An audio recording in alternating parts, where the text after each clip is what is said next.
Vamos a otra cosa. El gobierno confirmó el hallazgo de droga en un recinto del ejército ubicado en Colchane, esto en la región de Tarapacá. Un caso que se suma al de los 5 suboficiales de la FACH que fueron sorprendidos intentando transportar droga desde Iquique en un avión institucional. Vamos a profundizar en este tema. Vamos a tomar contacto con Mónica Gerber. Ella es investigadora del Centro de Estudios de Conflicto y Cohesión Social. Muchas gracias, Mónica, por estar con nosotros y bienvenida. ¿Qué tal? Bienvenida. Gracias, Carla y Daur. Bueno, ¿cuál es su primera aproximación con este tema que nos ha impactado? Porque es la FACH, es el ejército, fueron los carabineros en el verano y hay de alguna manera un socavamiento de las bases institucionales, de la confianza finalmente que la ciudadanía debe tener en estas Fuerzas Armadas. Sí, mira, yo estoy convencida de que uno de los grandes temas tiene que ver con el aumento de las atribuciones que han tenido las Fuerzas Armadas en el último tiempo. No olvidemos que en términos del estado de excepción, bueno, tanto en el sur como en el norte de la frontera, instituciones como las Fuerzas Armadas que tradicionalmente, o que digamos a nivel constitucional, tienen como función el resguardo de la seguridad internacional externa de Chile, hoy en día han sido convocados para participar del resguardo de la seguridad interna. Y esto plantea un problema porque las instituciones no están preparadas, ¿no es cierto? Carabineros tiene mucha más tradición en el resguardo de el contacto con la ciudadanía, tienen capacitaciones en temas de corrupción, ¿no es cierto?, que las Fuerzas Armadas hasta ahora no han tenido. Entonces hay un gran riesgo en esta militarización de la seguridad interna sin las medidas adecuadas en términos de rendición de cuentas. Recordemos que las Fuerzas Armadas tienen mucha autonomía con respecto a su rendición de cuentas externa. De hecho, a mí me ha llamado la atención que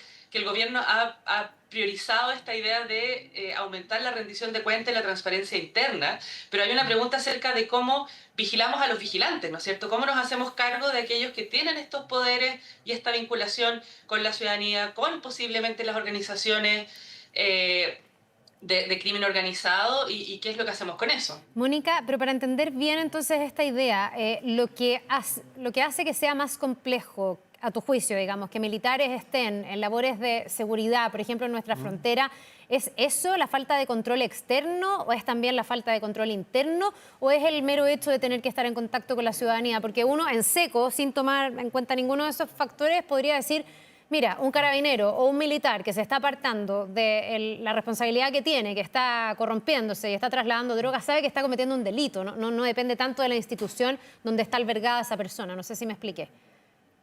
Sí, yo la verdad es que creo que acá hay una gran responsabilidad institucional.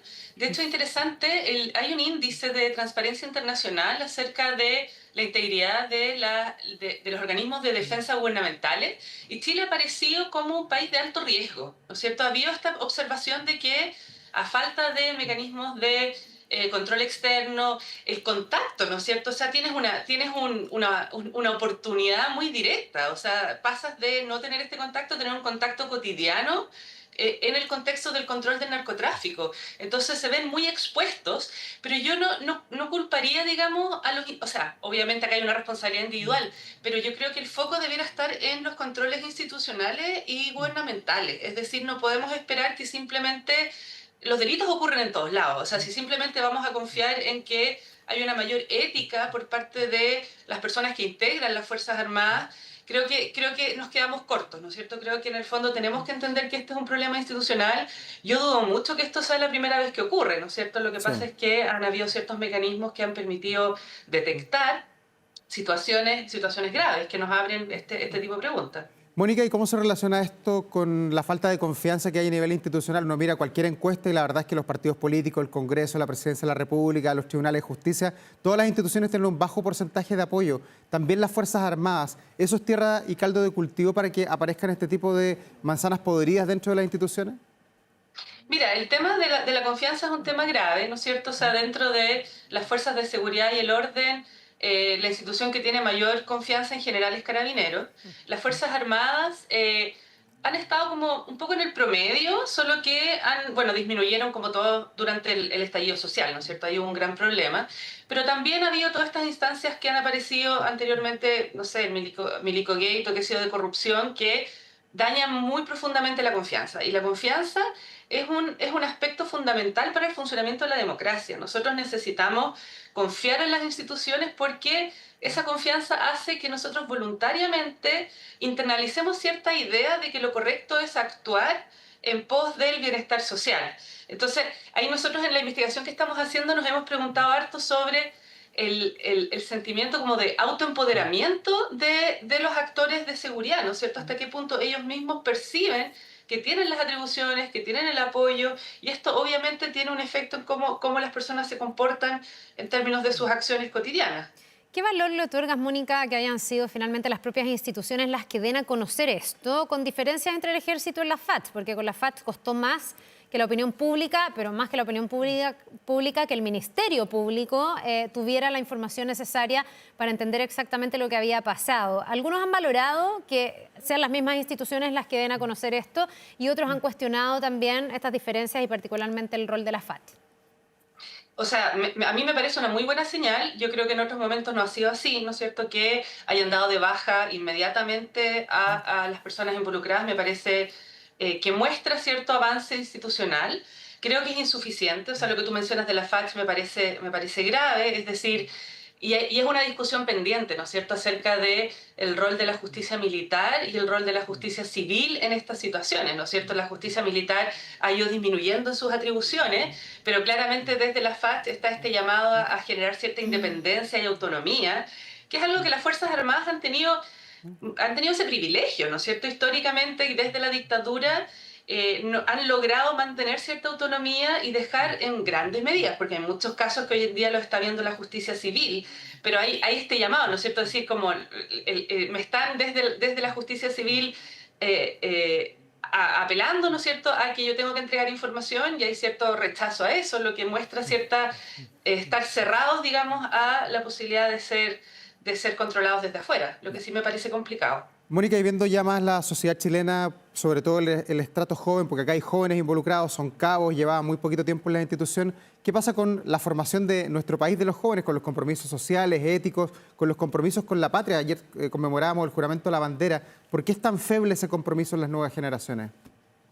Mira, de hecho es interesante lo que tú mencionas porque todas las estadísticas muestran que los jóvenes son la población más crítica hacia las fuerzas del orden, ¿no es cierto? O sea, hay un cambio generacional importante que yo creo que hay que tomar en consideración.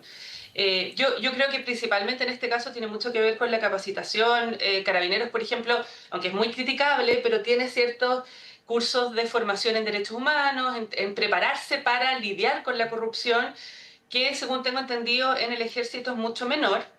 Y eso creo que es un problema en términos de las personas más jóvenes de la institución, pero como tú mencionas hay un problema mucho más social, ¿no es cierto? Hay un problema de desconfianza, de desmotivación, que también se ve en las elecciones, ¿cierto? De que sea mucho más difícil que personas jóvenes vayan a votar. Y eso muestra una desconfianza de base en pensar que en el fondo va a haber no puedo confiar porque hay corrupción, ¿no es cierto? No puedo confiar porque no se preocupan de los problemas sociales, hay todo un problema de la criminalización, ya la criminalización que tiene que ver con Mónica. entender que determinados procesos hasta políticos pueden ser entendidos solamente desde el ámbito de la seguridad. Ya, y esto, perdón, no pasa por plata, porque también se ha puesto sobre la mesa que los sueldos son bajos cuando uno entra a las instituciones, 800.000 pesos, 900.000 si está destinado en el norte. ¿No pasa por plata el mejorar la capacidad ética, social, moral, el compromiso con la patria, o sí? Mira, eso es interesante porque yo estudiaba más a carabineros, por lo menos en carabineros hay una discusión de que hoy en día las personas ya no entran por vocación, Ya. entran y preguntan, tuve una conversación el otro día que fue muy interesante porque el argumento era, ahora preguntan el sueldo antes de entrar. Antes era como súper camiseteado, era una cosa ideológica, o mi padre era parte de, yo tengo que servir a la patria. Hoy en día en muchos casos se ha convertido, y no lo estoy criticando necesariamente, o sea, es un trabajo, ¿no es cierto? Y las personas tienen derecho a pensar en sus condiciones laborales, pero claro, uno podría cuestionarse también con las menores postulaciones, ahora eso ha ido cambiando un poco, pero cuando hay menos postulaciones hay menos capacidad de seleccionar, ¿no es cierto? O sea, hay una crisis en términos de la dotación y del ingreso a las Fuerzas Armadas y del orden en general. Ahora, ya que estamos hablando del tema de si la gente entra por plata, por vocación, tengo la impresión de que eso también se enmarca dentro de una sociedad donde el tema de la plata se ha ido instalando fácil, ¿o no? Como de la plata fácil, que es justamente lo que usa el narco y el crimen organizado y que lo hace hoy día a lo mejor ser un enemigo mayor que el de antes, digamos. No sé, las antiguas generaciones probablemente sabían que tenían que esforzarse mucho para llegar a conseguir algo. Hoy día hay muchas cosas como de plata fácil. Voy a poner un ejemplo que podría parecer nada que ver con esta entrevista, pero que lo es, no sé. Ya, bueno, no tengo nada que hacer, quiero plata fácil, OnlyFans, vendo mi cuerpo. Y eso es como bastante rápido y simple. Combatir eso a nivel social es difícil, pero me imagino que también para las policías, para las instituciones y para las Fuerzas Armadas que tienen a este enemigo, que es el narco, que es el crimen organizado, ocupando esta herramienta como una forma de irse infiltrando, erosionando, haciendo que se traicione el compromiso inicial. Yo no sé, ahí, ¿cómo ves tú que se puede ir mejorando el control y haciendo retroceder esa idea de la plata fácil también? Sí, yo creo que hay un proceso primero de individualización de la sociedad chilena, hay menos, de hecho se ha postulado mucho que el estallido social no era tanto esta idea como comunitaria de mejoremos las condiciones sociales, sino era una cosa más de yo quiero mis condiciones, ¿no es cierto?, y asegurarme de tener acceso a ciertos bienes, a Mi ciertos hamburguesa recursos. aquí y ahora, como decían así, como coloquialmente. Mi cuarto de libra. Sí. Mi cuarta de libra ahora. Claro. Bueno, también hay un cambio, ¿no es cierto? O sea, hay un cambio con la vinculación con las autoridades de mayor desconfianza, hay un cambio en términos de...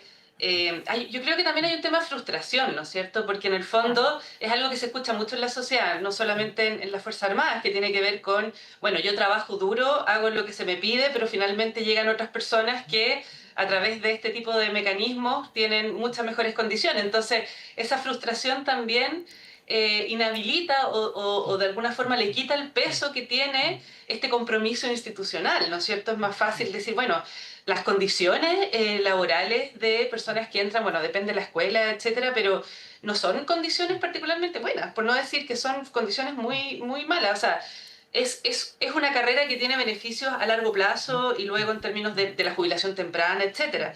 Pero en el día a día debe ser muy frustrante, ¿no es cierto?, hacer esta comparación de estoy controlando el narcotráfico y finalmente el narcotráfico hace millones Claro. y yo en realidad las condiciones que tengo son condiciones mucho menos aventajadas. Ya. Mónica, y respecto de la mirada más macro, más allá de este caso puntual de la Fuerza Aérea, lo quiero juntar esto con la encuesta de NUS que conocimos esta semana que habla de los altos niveles de inseguridad que hay en nuestro país. Hoy día estamos preparados como sociedad para tener una policía fuerte, carabineros fuertes, se dejaron atrás los traumas del estallido social, por ejemplo, y tener también unas Fuerzas Armadas fuertes que pueda salir a las fronteras, que pueda tener más atribuciones. Se dejaron atrás los conflictos vinculados, por ejemplo, al golpe de Estado. Está la sociedad más madura para respaldar a esta policía, a este ejército, a la Fuerza Aérea, a la Marina. Mira, yo te diría que, en general hubo una baja importante de la confianza durante el estallido, que se ha recuperado, pero uno se pregunta por qué se ha recuperado. Yo dudo mucho que se ha recuperado por confianza en las instituciones. Yo estoy convencida que tiene más que ver con estos procesos de securitización y de miedo, como tú lo mencionas. O sea, cuando las personas tenemos miedo, queremos más policía, queremos más mano dura, porque eso es lo que nos da la seguridad de que vamos a permitir el control de la situación y sentirme más segura. Entonces, yo la verdad es que creo que todavía hay rezagos del estallido, la dictadura es un tema como muy, o sea, pendiente siempre, pero en momentos en que yo siento mi integridad física amenazada, es mucho más fácil que yo diga, bueno, dejemos eso de lado, seamos más pragmáticos, la policía es necesaria, ¿no es cierto? Pero el tema del empoderamiento y el aumento de las atribuciones es muy delicado, porque en el fondo, sin mecanismos de rendición de cuentas y transparencias adecuados, el empoderamiento puede llevar a el tema de las violaciones a los derechos humanos, abusos policiales, violencia policial, especialmente en el caso de las Fuerzas Armadas donde no hay una capacitación o una preparación para el contacto con la ciudadanía constante, ¿no es cierto? Entonces, hay un riesgo, no es una cosa simplemente de decir como lo que ha ocurrido últimamente, o sea, el mismo gobierno que inicialmente no tenía la seguridad como un eje, ha propuesto y una serie de leyes, pensando, no sé, en la ley Naín Retamal, que da más atribuciones, y la pregunta es, bueno, pero eso, o el tema del uso de la fuerza, ¿no es cierto?, que ahora quita el concepto de proporcionalidad, que es una cosa internacionalmente aceptada como mínimo en términos democráticos. Entonces, es arriesgado, yo iría con cuidado. Yo creo lo mismo que ocurre en la Araucanía, o sea, no es posible tener un estado de excepción por años y después pensar que podemos tener un acuerdo por la paz y que digamos, la ciudadanía y los activistas de la zona van a decir, bueno, me voy a olvidar de toda esta desconfianza que ha generado tener la zona militarizada. Si yo me acuerdo en el estallido social, ver a los militares en la calle, de alguna forma, era como un retroceso a la dictadura. Para mucha gente todavía la dictadura es algo que tienen, ¿no es cierto?, en el cuerpo. Cuando todavía no había justicia en muchos casos, yo creo que es un tema muy delicado. Sí, y es tan delicado que también me lleva a preguntarte cómo alcanzar la ecuación correcta, digamos, y justa, porque te escucho y me hace todo el sentido, claro, tiene que haber rendición de cuentas porque tampoco puede haber abuso policial, tampoco puede haber una desproporción, tampoco puede ocuparse esa confianza que uno deposita en ellos para que carguen armas, etcétera, en algo que sea descontrolado. Pero por otro lado hay quienes ven que también en el sentido contrario lo que se termina pasando en la práctica, digamos, es que Carabineros inhiba su posibilidad de responder y de controlar, que las Fuerzas Armadas se inhiban, por ejemplo, para el estallido social y en otras circunstancias. ¿Cómo llegar a una buena ecuación para que ese carabinero también sienta que en un momento de riesgo de verdad, bueno, es justificado que saque su arma de servicio o en alguna situación compleja es prudente que haga uso de las competencias que tiene? Como tú lo dices, es un tema de equilibrio, ¿ya? Es un tema de encontrar...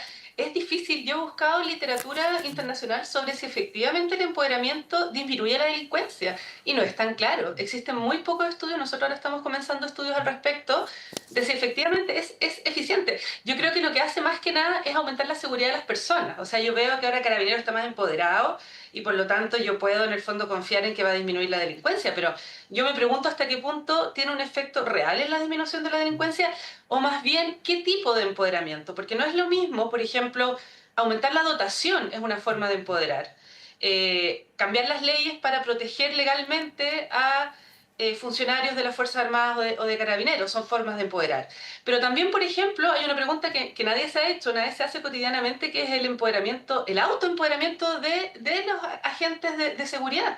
Es decir, hasta qué punto ellos sienten, y en muchos casos no lo han sentido, que tienen el apoyo del gobierno, el apoyo de las instituciones, el apoyo de sus jefaturas, ¿no es cierto? Y eso también tiene un efecto positivo, ¿no es cierto? Las personas, los funcionarios que se sienten autoempoderados también logran, por ejemplo, funcionar más, son datos internacionales, pero logran seguir más el concepto, por ejemplo, más democrático del ejercicio de la seguridad. Entonces hay que encontrar un equilibrio, hay que entender qué tipo de atribuciones realmente pueden ser positivas, cuáles tienen un riesgo, si hay un riesgo, tratarlo a nivel de capacitaciones, de controles internos, controles externos, que yo creo que las Fuerzas Armadas y Carabineros han logrado saltarse muchas reformas, ¿no es cierto? Porque en este momento se hablaba de la reforma necesaria de Carabineros y luego con toda la inseguridad las personas dijeron no, en este momento Mónica. no podemos cambiar a la institución. Ya, pero tú hablas del equilibrio y uno se pregunta, ya, una cosa es buscar el equilibrio de la ecuación, pero ¿cómo buscas el equilibrio de la ecuación cuando se ve, se nota, se percibe que hay un desequilibrio en el